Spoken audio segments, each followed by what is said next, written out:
Welcome back to Momo Recaps.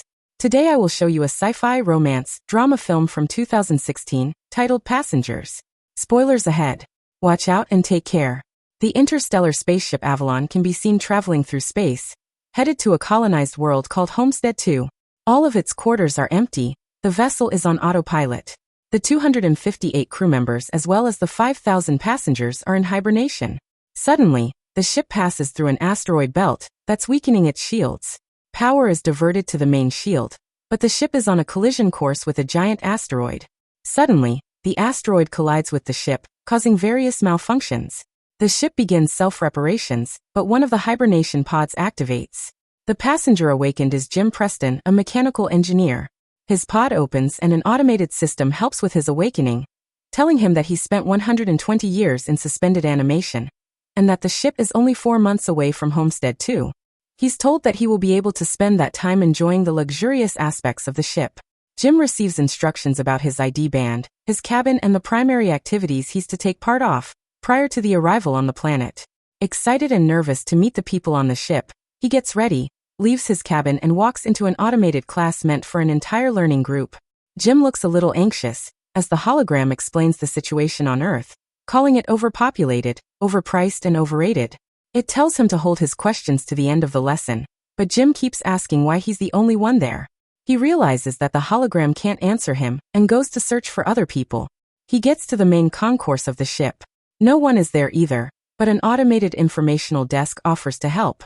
Jim asks to talk to a real person, and it sends him off to talk to a steward, but when he finds that no one is there too, he asks to speak to the captain. When he gets to the bridge, even though he doesn't have access to go inside, he can see that none of the main crew is awake either. Jim eventually goes to the observatory, where he finds out that the ship is actually 90 years away from Homestead 2. He realizes that he woke up too soon, so he rushes back to the concourse and sends a message back to Earth asking what he should do, because he doesn't know how to get back into hibernation. The communications system informs him that the overpriced call to Earth would take approximately 55 years to get an answer back. Jim is devastated. He walks around and finds the ship's bar, where he sees another person. As he's talking to the bartender, something seems strange about him. When he goes to get him a drink, Jim realizes that he's an android. It's called Arthur. Jim wants to find out more information from him, but he can't even explain to the android how it's possible for him to be there ahead of time. Jim wakes up in his cabin the next day and goes to the cantina, where he quickly realizes that most of the things on the menu are reserved for gold-class passengers only. He gets his plain coffee and tries to figure out how to fix his hibernation chamber. After he gets all the tools, he manages to get it operating and lies down inside of the pod. But nothing happens. Next, he decides to use the tools he found to get into the crew's hibernation chambers. That doesn't work either. Small malfunctions happen around the ship. Jim keeps returning to the bar to drink, but mostly to talk to Arthur. The android gives him some advice that convinces him to break into one of the gold classrooms and try to have some fun on the ship. Jim tries all the restaurants, the games, the entertainment system. But as time passes, he becomes even more miserable to be there alone. One day, he gets drunk and wanders around the hibernation pods, when he stumbles into an airlock with spacesuits designed for spacewalks. Jim gets into a suit and goes to the airlock, pushes a lever and then the button to release the airlock door. Once outside the ship, he's mesmerized by the view. He's the only conscious human being experiencing that moment in time. Jim releases the magnets on his boots and floats in space, feeling devastated. He comes back inside, takes off the suit, but goes back to the airlock without it on.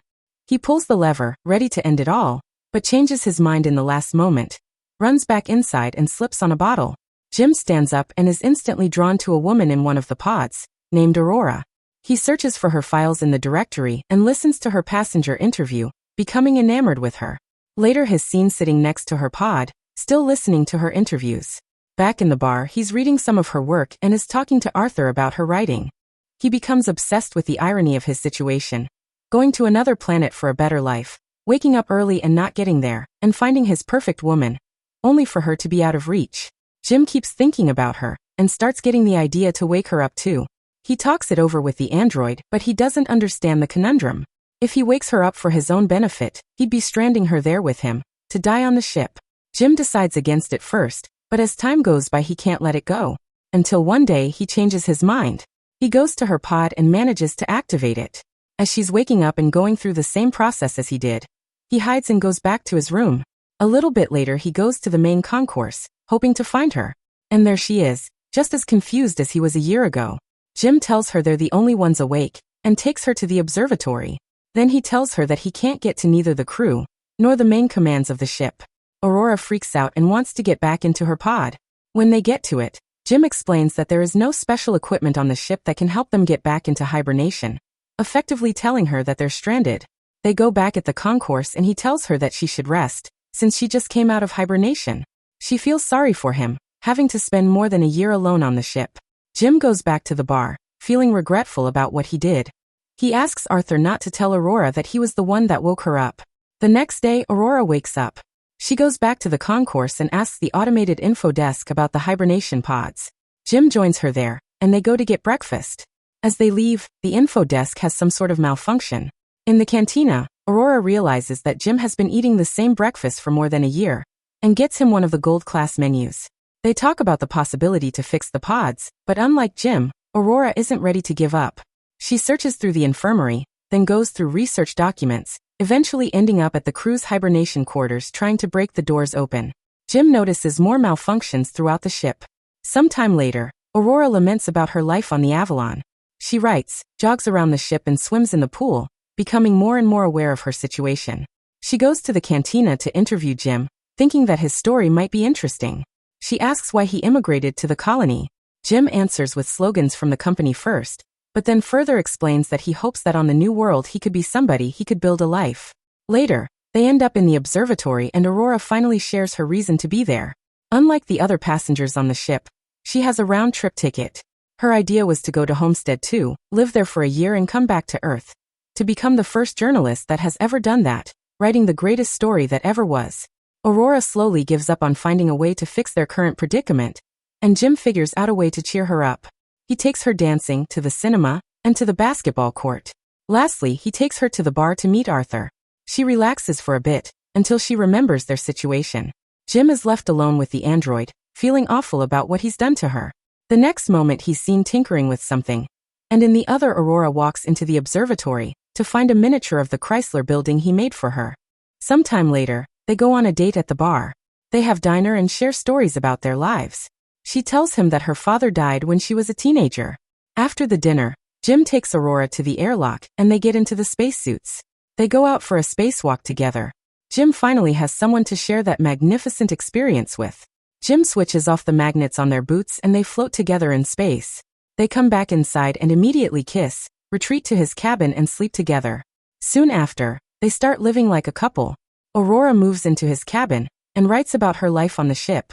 They jog together, eat together, sleep together. Jim explores the ship further and finds the hydroponics bay. He brings Aurora flowers. One day the ship passes by a red giant, and they go to the observatory to see it. It's Aurora's birthday, so later that night they celebrate it in one of the many restaurants on the ship, and then the bar.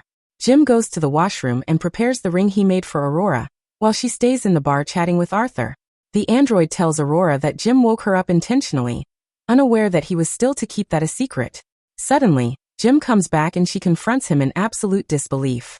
She runs away furious and panicked. Jim comes back to his cabin to find all her things gone. He runs into her in the cantina the next day, but the moment he speaks, she runs away. Aurora is desperate. One night she goes over to Jim's cabin, punching and kicking him, wanting to kill him. Talking to her over the comm because she keeps avoiding him, Jim tries to apologize and explain his actions to her. He tells her he fell in love with her, but Aurora doesn't care.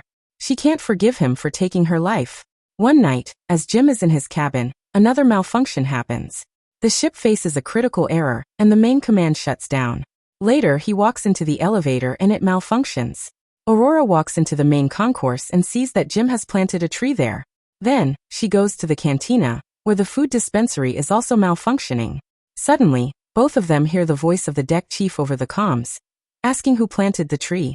They both run into the concourse and see Gus Mancuso standing in front of Jim's tree. They introduce themselves and tell the chief about the situation. He doesn't understand how 3 pods could fail. Mancuso takes them to the bridge, and he discovers that there is something wrong with the ship, but the information on the systems has to be checked manually. When they leave the bridge, a robot almost falls on their heads, and the two of them tell Mancuso that malfunctions have been happening all over the ship more frequently. He says that shouldn't happen, As he shows them how to collect the data, Mancuso checks on the pods when Jim joins him there. He's figured out what happened with Aurora's pod. The deck chief finds what Jim did to be terrible. Later, he's at the bridge checking the collected data when Aurora joins him. They talk about what happened with her pod, but he tells her that he can't do anything about it. Jim walks in with the 16th broken robot. Mancuso feels the hibernation sickness, so he goes to rest, but as he walks out, he coughs out blood. That night, Aurora can't sleep, so she goes for a swim. Suddenly there's gravity lost throughout the ship, and she starts drowning as the water from the pool moves with her. The gravity drive resets and she barely makes it out alive. They both run into each other going to find Mancuso. The three of them are back at the bridge, slowly discovering what has been going on with the ship. Mancuso figures out that something happened 2 years ago, taking out a major system. They need to find and fix what has caused the failure, because the entire ship is trying to pick up the slack. If they don't fix it, the entire vessel will be stranded. They go to find the problem, but Mancuso faints, so Jim and Aurora take him to the infirmary. He's dying and there are no treatments that can stop it or prolong the time he has left. Sometime later, the three of them meet in the observatory and Mancuso gives Jim his ID bracelet, tells them to fix the ship and immediately perishes. Suddenly, the lights change to an alarming red and the ship starts shaking. Jim tells Aurora that he needs her help and they run toward engineering, but there's another failure in the gravity drive. And immediately another one that afflicts Arthur as well. Jim deactivates him. They finally arrive in engineering and start looking for the problem. They find it in the power plant and as they open the hatch, Aurora gets sucked in. The asteroid has caused a breach in the hull in that area. Jim gets sucked in too, but he holds on to the hatch, as it keeps closing on him. Eventually he gets sucked in too, but they quickly manage to seal the breach. Instantly after fixing that problem, Jim realizes that there is more than one breach in the hull. The two of them follow the trajectory of the meteor, and find that it has hit the reactor control computer. Jim thinks he can find replacement parts for it. They find the part and change it, but the process of venting the reactor still fails. They do it manually, but it fails again. Jim figures out that he needs to open the vent door from outside of the ship, so they can cool the reactor down. Both of them go to the airlock and as he's getting ready to go out, he gives Aurora Mancuso's bracelet, because he might not come back. She helps him with the suit, and as he walks into the airlock she tells him to come back because she can't live on the ship without him. Aurora goes back to the reactor, where the temperature has hit critical heights. A bolt from the reactor propels into her arm, as Jim is getting closer to the vent from the outside, and sees the door. The temperature rises in the reactor room, while he is trying to bypass the vent door to open it. He soon realizes that he'll have to manually hold the door open so the reactor can vent, and he tells Aurora. She doesn't like the plan, but he goes ahead with it and tells her to vent the reactor. She doesn't want him to die and they argue, but he tells her that they have to save the other people, and she vents the reactor. The process is successful, but the fumes from the reactor push Jim away and break his tether. The pressure in his suit is dropping too. He tells Aurora what happened and she moves as fast as she can to get to another suit and bring him in. He apologizes to her again. She puts on a suit and flies out to get him, but her tether is too short. She's pulled back, but suddenly grabs onto his tether and manages to pull him in. Aurora drags Jim into the infirmary, only to find out that he's already dead. She uses Mancuso's bracelet to override the medical protocols and to resuscitate him. The medical pod does the work automatically and revives Jim. Aurora forgives him. Later, Aurora fixes Arthur, and they give Mancuso a proper space burial. Jim takes her to the infirmary and tells her that he's found a way to use the medical pod as a hibernation one. He tells her to get inside the pod and ride out the rest of the journey in there. But as is later revealed, she declines and decides to stay with him, awake on the ship. Jim finally proposes to her, and they live out their lives on the ship. 88 years later, the Avalon arrives on Homestead 2. The crew wakes up and finds the ship in a very unexpected state. Aurora leaves them a message, retelling the story of the life her and Jim had on the ship while the rest were sleeping.